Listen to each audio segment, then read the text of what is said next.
Magandang umaga po sa ating lahat at ngayon ay pangatlong linggo na tayo ng ating service sa taon na 2022 at ganun pa rin, ganito pa rin tayo sa ating online service and sabi nga kahit na hindi tayo face to face pero ang Panginoon ay kung nasa puso natin naroon ang kasiyahan na makikita natin sa ating maririnig ngayon sa kanyang mensahe. Sabi nga dito sa John 12:46, si Jesus po yung nagsalita dito. Ang sabi niya, "Ako ay naparito bilang ilaw ng sanlibutan upang ang manalig sa akin ay huwag manatili sa kadiliman." Tayo nang manalangin. Tunay po Panginoon, tulad ng sinabi mo rito sa iyong salita, kung kami ay nananatili sa iyo, kung ang liwanag mo, Panginoon, ay nasa amin, mananatili, Panginoon, ang liwanag na yon sa aming puso upang maging maayos ang aming buhay pananampalataya. Kaya ngayong umagang ito, Panginoon, itinataas ka namin. Ikaw ang magliwanag sa mensahe na ipagkakaloob mo ngayong umagang ito. Gabayan niyo po kami upang maunawaan namin ang mensahe na ipagkakaloob mo. Nawa ang mensahe nito ay tumimo sa aming puso. Ano man, Panginoon, ang aming pinagdadaanan ngayon. Kung ito man ay pagkakasakit, Lord, ikaw yung tunay na Diyos na nagbibigay ng kagalingan. Sa mga anak mo, Panginoon, na naghihirap ang kalooban, ikaw ang magbibigay ng liwanag upang sila ay maunawaan niya ang iyong kalooban. Tunay, Panginoon, ngayong umagang ito ang mensahe mo na ibibigay mo sa amin. Manatili ito sa aming puso. Maging kalakasan ito sa aming buhay. At ito, Panginoon, ang aming magiging pag-asa sa aming kalagayan ngayon. At tunay, Panginoon, itinataas ko ang mga salita mo na ito, manatili. Mangusap ka, Panginoon. Saan man dako, Panginoon, na ngayon ay maraming nakikinig at nanonood ng yung salita, Panginoon, ay tunay na pagpalain mo. Ilagay mo sa kanilang puso ang kaluwalhatian, ang kadakilaan, kung ikaw, Panginoon, ay may liwanag sa aming puso na tunay na gumagabay. Salamat po, Panginoon. Itinataas ko po ang aming pananambahan ngayon. Tunay, Lord, mangusap ka. At ikaw, Panginoon, ang maitaas sa aming mga buhay. Salamat po, Panginoon. Ito po ang aking samot dalangin sa pangalan po ng iyong anak na si Jesus. Amen.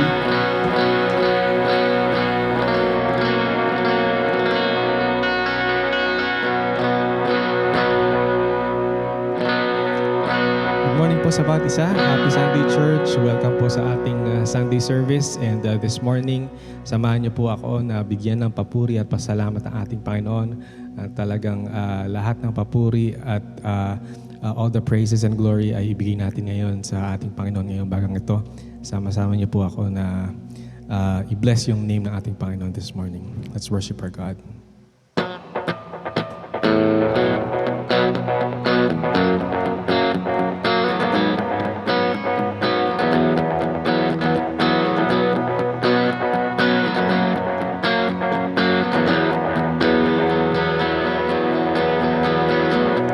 Blessed be your name in the land that is plentiful, where the streams of abundance flow. Blessed be your name. Blessed be your name when I'm found in the desert place, though I walk through the wilderness. Blessed be your name.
your name this morning.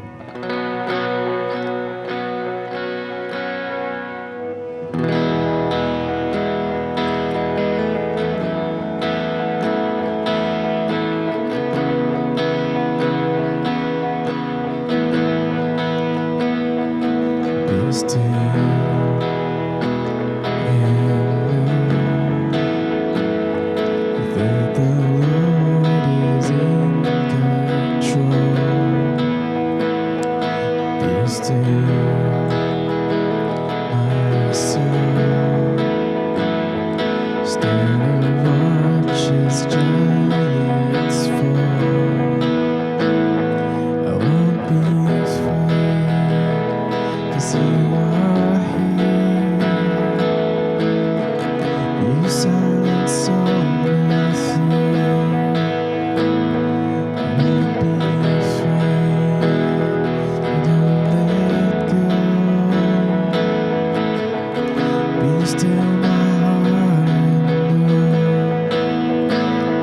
I won't be afraid.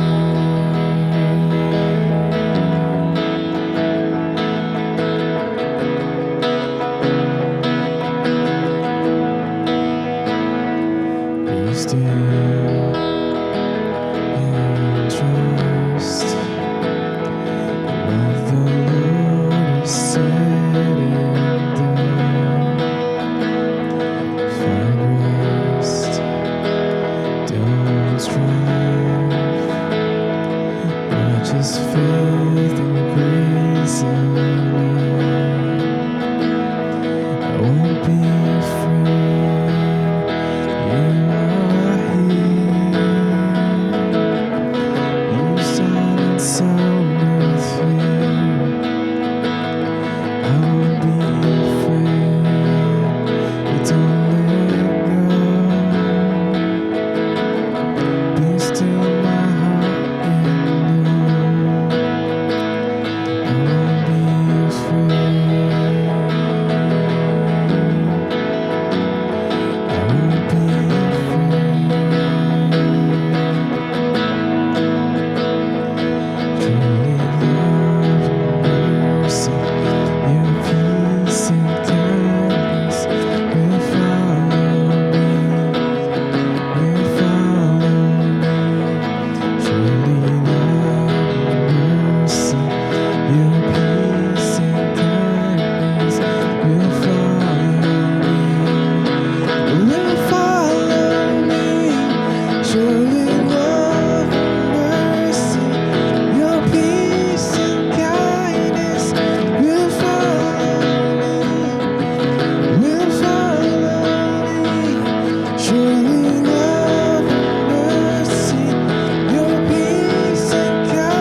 Isang umagang may pag-asa po sa ating lahat. Alam nyo, ang hirap pong magbanggit o magbati ng magandang umaga dahil alam naman natin na karamihan sa atin ngayon ay hindi talaga maganda ang pinagdaraanan. Yun po talaga ang realidad. Hindi okay yung may isa kang kasama sa bahay na may sakit, isa o marami, di ba? Ang hirap na pati kabuhayan ay apektado at hindi kailanman okay na mawala ng mahal sa buhay. Kumbaga, wala talaga tayong magandang umaga. Dahil marami sa atin ang pagod, problemado, nahihirapan ng katawan, mga may sakit, at nagdadalang hati. Ang kailangan natin ay pag-asa. Pagpasok ng taong 2022 ay kasabay naman yung pagtaas ng kaso ng COVID-19. Hindi lang sa Plaridel, kundi sa buong Pilipinas. Ngayon, naglalaro between 20,000 to 30,000 ang daily cases na dumadagdag sa mga active cases. Na overwhelm na ulit ang mga ospital, ang mga health workers natin ay pagod na ulit, at talagang kailangan ng puspusang testing at talagang bakunahan pa ulit. Nang sa gayon ay patuloy na mapababa pa ang kaso ng mga positive cases ng COVID-19. At hindi po biro ito, no? Kahit na sinabing less severe ang Omicron kaysa sa Delta. Dahil kung less severe man ito, ay talagang bumawi naman doon sa taas ng infection rate. Kumbaga, dati sa Delta, almost 1 to 2 persons lang ang nahahawa. But ngayon, sa surge na nararanasan natin, more than 3 times or 4 times na mas matindi yung pagkalat o yung pagbilis ng pagkahawa ng mga tao. Kaya talagang napakatindi nitong surge na ito. Daan-daan din ang namamatay sa araw-araw. So, sabi nga ng WHO, hindi tama na tawaging mild ang Omicron variant dahil pumapatay pa rin ito ng daan-daan, libo-libo at milyong-milyong tao. At tulad ng surge na naranasan natin last year, palapit na ulit ng palapit yung virus sa ating mga tahanan. May mga kakilala na tayong mga positive, may mga kaibigan, kapamilya, kakilala, at talagang kung hindi man sa bahay natin ay meron na rin. At ang dami na rin ating kilala at tinatakang kaso. COVID man ito o hindi natin alam. Pero ang punto, ang daming may sakit ng panahon na ito. At ngayon, hindi man COVID ang dahilan ng lagnat o ubo, paniguradong apektado yung kabuhayan ng bawat isa, ng mga may sakit sa kanilang sambahayan. Dahil kailangan mag-quarantine or mag-isolate ng lahat ng membro ng sambahayan. May sakit ka man o wala. So, ganun katindi yung sitwasyon natin ngayon. Kumbaga kung dati, kapag may lagnat ka, walang quarantine. Pero ngayon, ibang klase. Pati yung walang sakit, kailangan mag-stay lang sa bahay at talagang hindi makakagalaw. At hindi naman lahat sa atin ay makaka-afford ng work from home. Lalo na yung mga nasa labor sector, yung mga talagang kailangan yung manpower yung binabayaran sa kanila. So talagang napakahirap. And sa umagang ito, I pray na maranasan natin ng Diyos through this passage at mapuno nawa muli tayo ng pag-asa. Dahil almost 2 years na talagang hindi pa natin nakikita yung end ng virus na ito. So kailangan mapuno tayo ng pag-asa na nagbunga sa ating Panginoon. So ang passage natin for this morning is from Psalm 46. God is our refuge and strength, an ever-present help in trouble. Therefore we will not fear, though the earth give way and the mountains fall into the heart of the sea. Though its waters roar and foam and the mountains quake with their surging. There is a river whose streams make glad the city of God, the holy place where the Most High dwells. God is within her, she will not fall. God will help her at break of day. So tinutukoy po dito yung Jerusalem sa verse 5. Nations are in uproar, kingdoms fall. He lifts his voice, the earth melts. Verse 7, the Lord Almighty is with us. The God of Jacob is our fortress. Come and see what the Lord has done, the desolations he has brought on the earth. He makes war cease to the ends of the earth. He breaks the bow and shatters the spear. He burns the shields with fire. He says, "Be still and know that I am God. I will be exalted among the nations. I will be exalted in the earth. The Lord Almighty is with us. The God of Jacob is our fortress." So ang Psalm 46, yung nabasa nating Salmo kanina, ito ay nagre-remind sa Israel noong panahon na yon that God is their fortress. Si God yung kanilang masasandigan sa oras ng kalamidad, sa oras ng sakuna, sa oras ng crisis, ng emergency. Dahil alam naman natin yung fortress, di ba? Yan yung talagang shelter in times of trouble.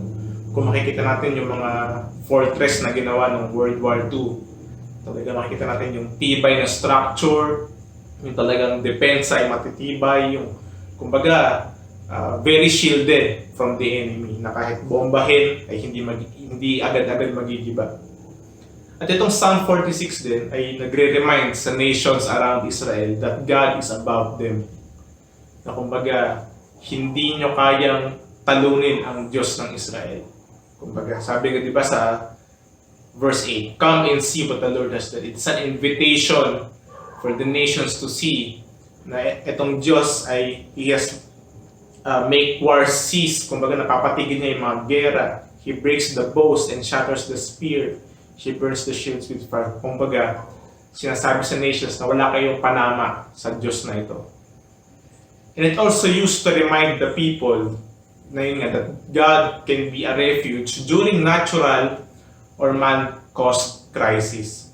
Dahil sa verse 1 to 3, nakikita natin na yung from the elements of nature ay si God yung parang yung nagpoprotect sa kanila. Though the earth give way and the mountains fall into the heart of the sea, though its waters roar and foam and the mountains quake with their surging.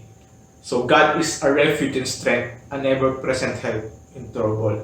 So yung verse 1 to 3, din describe na si God ay matatakbuhan na talagang kahit na magkagunaw-gunaw ang mundo, magkabaha-baha, magkaguho-guho ang lupa kay God. And then dito nga sa verse 8 to 10, nakita natin yung about wars, about conflict, human conflicts. So talagang makikita dito na natural cause man yung crisis, natural cause man yung destruction, or man-made or man-caused, makakaasa tayo na si God ay is our ever-present help in times of trouble. Kaya sabi niya sa verse 10, "Be still and know that I am God. I will be exalted among the nations. I will be exalted in the earth." So interesting tong "be still and know" na to.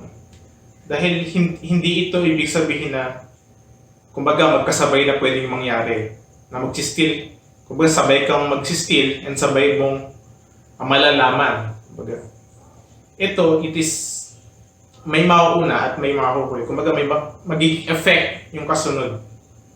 Be still yung mauuna and then you will know. Yun yung talagang ibig sabihin. Hindi pa pwedeng magkasabay yung mag-still ka and malalaman mo kagad. Hindi.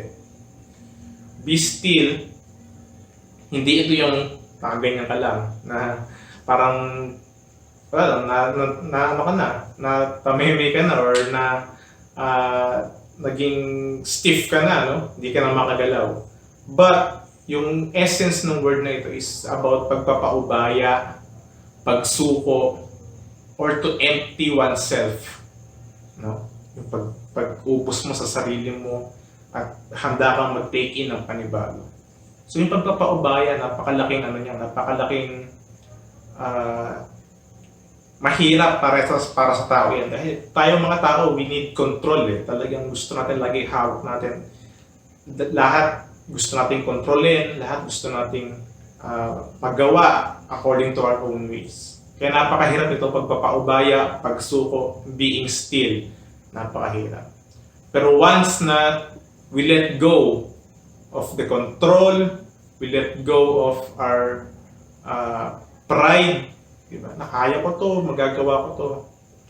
We let go of the distractions surrounding us, and then doon pa lang tayo malalaman kung paano kumilos ang Diyos. Be still, ipaubaya muna natin yung worries natin, yung fears natin, yung anxieties natin. And then, saka nyo palang malalaman kung paano kumilos ang ating Panginoon. Si God, hindi siya mangingialam sa desisyon natin. Kung gusto natin kontrolin yung buhay natin, hahayaan niya tayo dahil binigyan niya tayo ng free will. But once na isinuko natin sa Kanya yung mga yon, He will step in at talagang siya yung kikilos at talagang magsisilbing refuge natin in times of need, in times of trouble. And naranasan niyo na bang umiyak dahil overwhelmed na kayo? Umiyak sa Panginoon dahil hindi na natin kaya, hindi na natin alam kung ano yung gagawin. At talagang napaiyak na lang kayo sa harap ng Panginoon. Hindi ba very nakakapag-release talaga tayo sa Panginoon? At talagang nararamdaman natin yung bigat ng ating loob, bigat sa loob ng ating puso na nawawala. So ngayon, yung worries man natin is siguro yung fear na baka COVID, yung fear na baka lumala, yung fear sa trabaho since very limited yung mobilization o yung paglabas ng mga tao. So we need to let God work in our midst. Pagpapaubaya sa Kanya. Pagsuko or pag-empty ng sarili natin. At talagang yung choice na pili natin si God, na siya yung kumilos, na siya yung mag-take over, dahil at mas alam niya ang gagawin. Isa sa biggest lessons, at talagang biggest reminders na nakuha ko last year nung nagkaroon ng COVID din dito sa bahay is yung God's providence. Talagang ako noon very overwhelmed din. Talagang hindi ko na alam kung ano gagawin, napapayak na lang sa Lord. But nung sinurrender ko yung control, yung worries, yung fears sa Panginoon, nakita ko kung paano siya kumilos. Naging still ako, pinabaya ko kay God, at doon ko nalaman kung paano siya kumilos. Yung tinatawag na God's providence, yung talagang mas nakita ko nung panahon na yun. Itong providence, yung pagkilos ni God, kahit na hindi natin nakikita. Kumbaga, yung pagkilos niya behind the scenes. Nasa paningin natin, sa perception natin, parang walang ginagawa si God, walang ginagawa si Lord. Sa mga prayers natin, sa situations natin, parang wala nangyayari. Pero kung babalikan natin at kung titignan natin, ay si God pala yun. Si God pala yung kumilos para mas maging maganda yung experience or mas maging maganda yung sitwasyon. So yun yung nami-miss natin kapag talaga hindi natin pinaubaya sa Lord yung control sa situations natin. Grabe yung pag-orchestrate ni God behind the scenes. And I invite you to that experience of God. Na let us be still in the midst of uncertainties, in the midst of trouble, in the midst of sickness, in the midst of fear. Ipaubaya natin sa Panginoon. Isuko natin sa Panginoon ang lahat ng to. Because God is able, God is powerful, God heals, God provides, and God does miracles.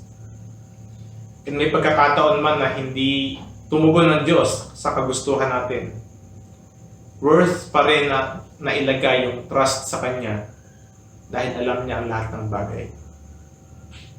Walang question doon. Alam niya ang lahat ng bagay. Alam niya ang makakabuti sa atin. Alam niya ang Kanyang ginagawa.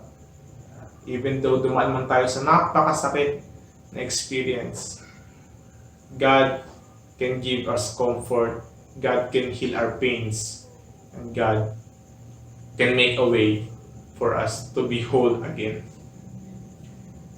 Be still and know that He is God. Ngayon, I invite everyone na sama-sama natin idulog sa Diyos ang mga kakilala natin may sakit, may matinding pinagdaraanan, o kung sino man nangangailangan ng prayer sa panahon ngayon. Magtiwala tayo sa Diyos na siya ay sasagot sa ating mga panalangin at talagang idalangin din natin na tayo maging instrumento ng kanyang pagpapala, instrumento ng kanyang pag-ibig sa mga tao ito. Sige po, sabay-sabay po tayo manalangin. We pray for people na nangangailangan ng healing ngayon. We pray for sa family.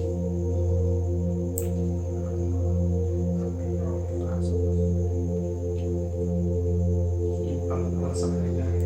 Ikaw ang mag-heal, Panginoon, sa mga karamdaman sa family ni Teacher Pen, at sa mga Tamayo family, sa pamilya ni Pastor Tito, Lord God, na ngayon ay nangangailangan ng tulong, Panginoon, dahil sa mga bata ay ikaw, Lord God, tayo malalapitan para bumayin yung dyan talagang mas may maginagawa natin ang magpapalanda. We pray for the family of Tita Norby, sa Bertale family, Panginoon, ay ikaw yung touch sa mga katawan nila at talagang magkaroon ng complete healing.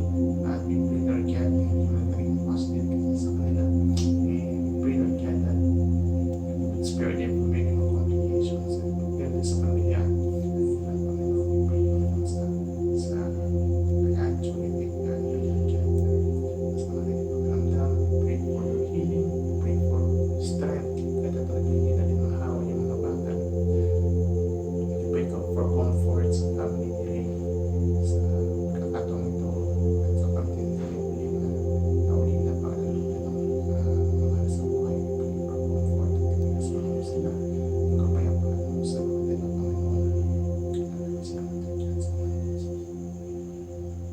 Panginoon, narinig mo ang aming mga panalangin.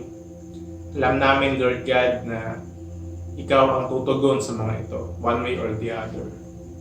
But we hope, Lord God, that you give us favor, Lord God, sa pagkakataon ito. I-touch mo, Lord God, yung mga katawan ng mga may sakit sa panahon ngayon, sa mga pamilyang naapektuhan ng panibagong surge na ito, Panginoon. At sa mga hanap buhay, Lord God, na nagsastruggle sa mga panahon ngayon. Give us hope, Panginoon. Nahihirapan kami, ang bigat ng mga sitwasyon namin. But Lord, you are a big God. At naniniwala kami na ikaw ang Diyos na makapangyarihan. Sabi nga sa Psalm 46 na mapa-natural cause man itong suffering or man-made, ay ikaw pa rin ang nananatiling malakas, Lord God. Ikaw pa rin ang nananatiling supreme over these things. Kaya we put our trust in you at talagang we just teach us to be still, Panginoon. Nawa ay makaya namin ipaubaya sa iyo ang aming mga pains, ang aming struggles, ang aming mga fears, ang aming mga worries, Lord God. At talagang malaman namin yung pagkilos mo sa kaliit-liitan, sa kalaki-lakihang miracle, ay talagang ma-acknowledge namin, talagang maranasan namin because of you. Maraming salamat, Panginoon. Punuin mo kami ng pag-asa sa panibagong linggo ang aming haharapin. Nawa, Panginoon, makita namin ang liwanag na nagmumula sa iyo. At talagang maging comfort din kami sa bawat isa. Magamit mo rin ang mga buhay ng bawat isa sa amin. Nang sa gayon ay magkaroon ng physical representation ng iyong pag-ibig sa aming mga kapwa-tao. Muli, Panginoon, pinupuri ka namin, pinapasalamatan sa pangalan ni Jesus.